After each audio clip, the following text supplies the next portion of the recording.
Assalamualaikum warahmatullahi wabarakatuh.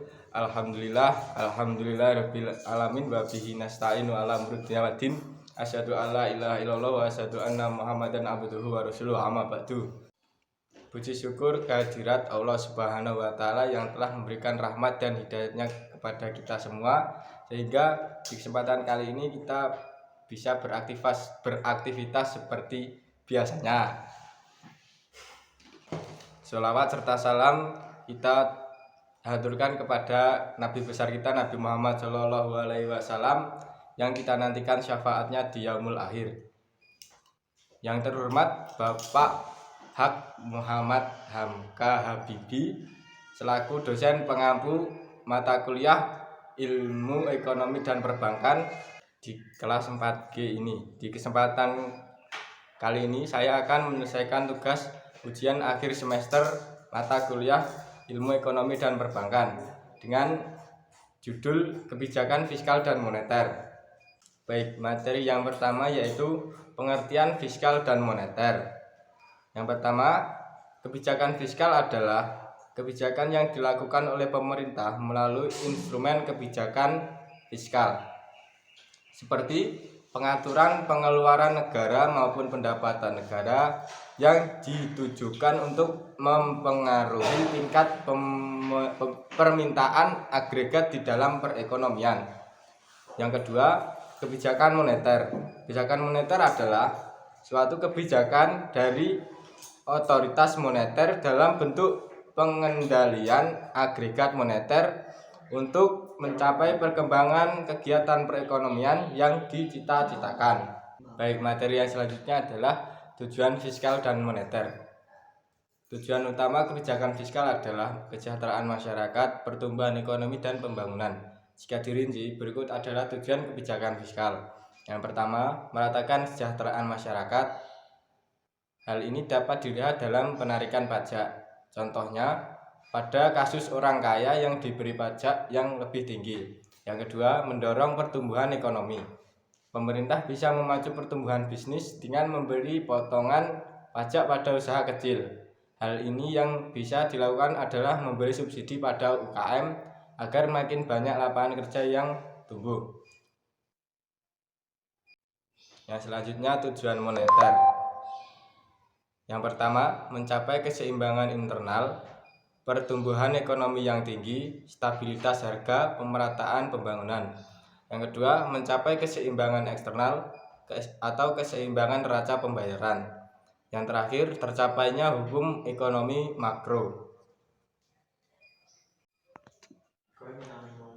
Baik, materi yang selanjutnya yaitu instrumen kebijakan fiskal dan instrumen kebijakan moneter.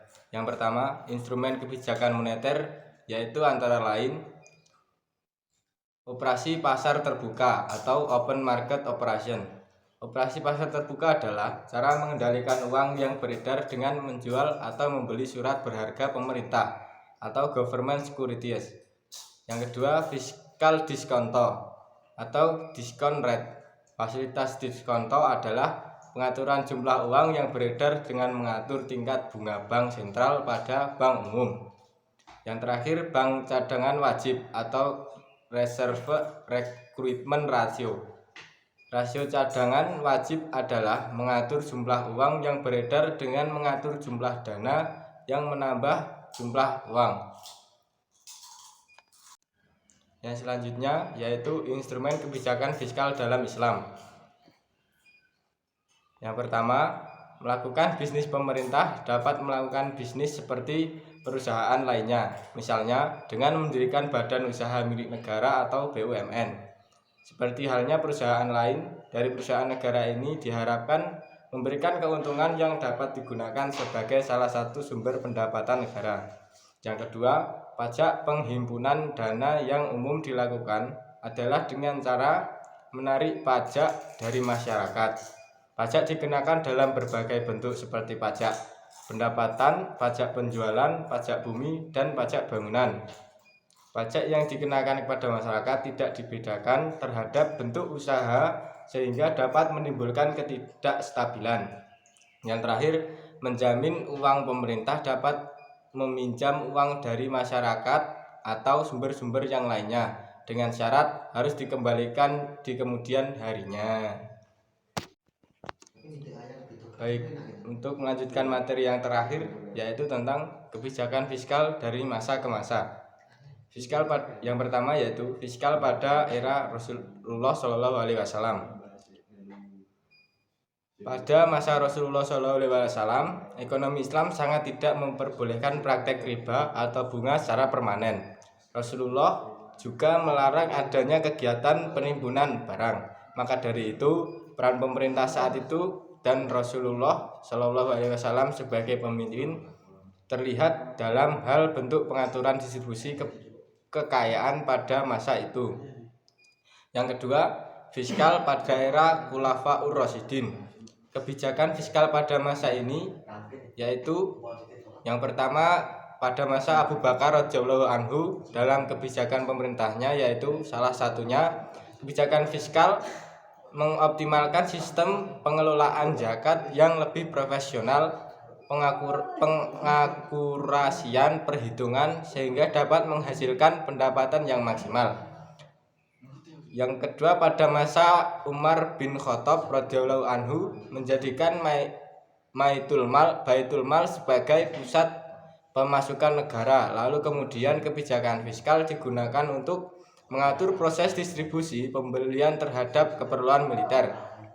Selanjutnya, pada masa pemerintahan Utsman bin Affan melakukan kebijakan fiskal dari Khalifah Umar bin Khattab yang lalu digunakan untuk mengatur pertumbuhan produksi pertanian melalui pembangunan irigasi dan pembangunan akses perdagangan.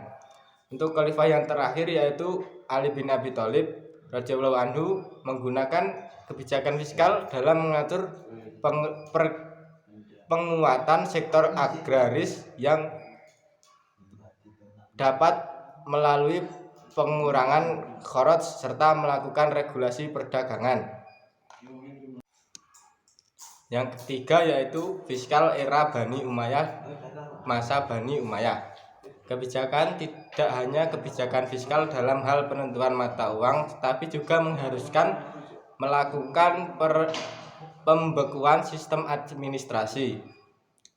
Fiskal pada masa ini ditunjukkan untuk menciptakan kesejahteraan yang secara merata dengan menggunakan metode poverty dan full employment.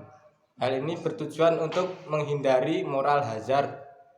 Fiskal era Bani Abbasiyah berhasil menciptakan kesejahteraan, keamanan, kecerdasan, dan persatuan masyarakat yang bagus dengan menggunakan kebijakan ekonomi yaitu kebijakan fiskal. Tidak hanya itu, Bani Abbasiyah juga berhasil mengimbangi pembangunan ekonomi melalui pembangunan sistem pengelolaan sampah. Perhatian pemerintah terhadap produktivitas masyarakat juga sangat tinggi. Yang kelima, fiskal era Utsmaniyah, masa Utsmaniyah. Pada masa ini kebijakan fiskal sangat terlihat jelas karena pengembangan yang terjadi pada aspek kenegaraan.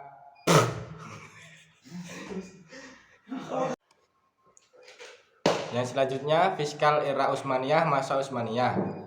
Pada masa ini kebijakan fiskal sangat terlihat jelas karena pengembangan yang terjadi pada aspek keanekaragaman tanaman dan hewan yang ada di antara benua Asia dan Eropa. Yang terakhir, fiskal era Indonesia. Kebijakan fiskal ini diterapkan dalam anggaran pendapatan dan belanja negara atau APBN. Maka dengan menggunakan APBN ini, pemerintah yang menetapkan cara mereka dalam mengelola dan mengatur pendapatan. Baik, itulah penjelasan materi dari saya. Apabila ada salah kata atau kekurangan, mohon maaf. Wabillahi taufiq wal hidayah. Wassalamualaikum warahmatullahi wabarakatuh.